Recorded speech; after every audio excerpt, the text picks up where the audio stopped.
guys! I'm home and naatay i-unbox. Okay, nakauli naman ka sa balay. So, naabot na akong ipa-order na.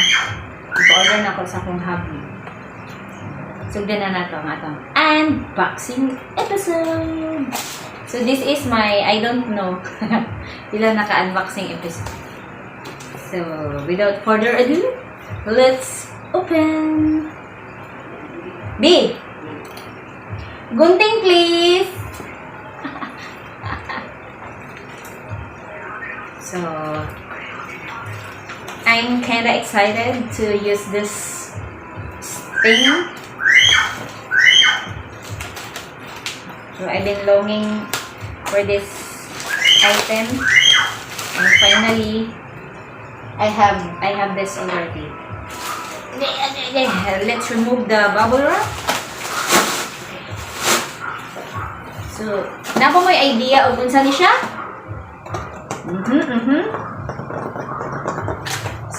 So this is something for my fitness activity. So, nagigets nyo na ba? Okay, let's continue.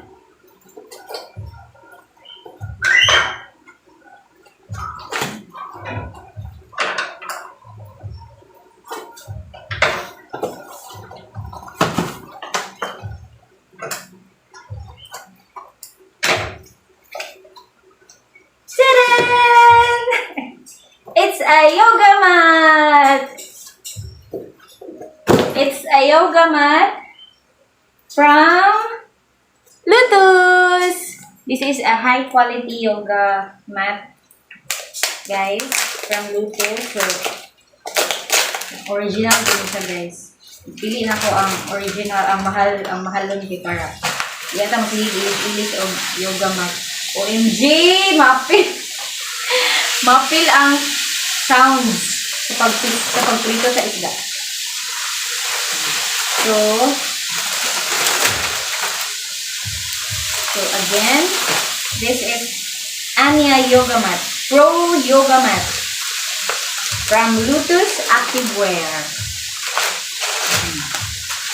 Ta-da! I like the color.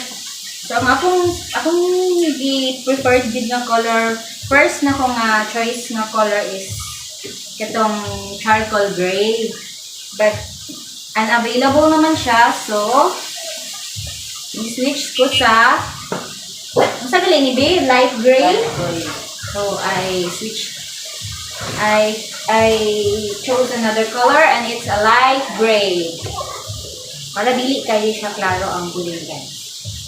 So this is really moni ang mga yoga mat sa akong mga kauban, and I've been longing din niya makaingani ko yoga mat. So, this is really good. Dili siya sakit imong tuhod when you're going to lay down ang kanang mga stretching. So okay kayo siya. And kuan siya kanang sitawagan ang slide lang ang ihang kuan. Yung mga abog, mga buling. So, dali ra siya limpyuhan. So, if you're a yogist, then this is really a nice yoga mat for you. Tadaan! Excited na ko i-try siya. So, that's all for this unboxing episode. Dali ra siya, guys. Isa lang siya kayo. Ayan. Ato na lang siyang i-try some other day. So, that's all again. It's Anik Mikans, and thank you for watching my unboxing episode.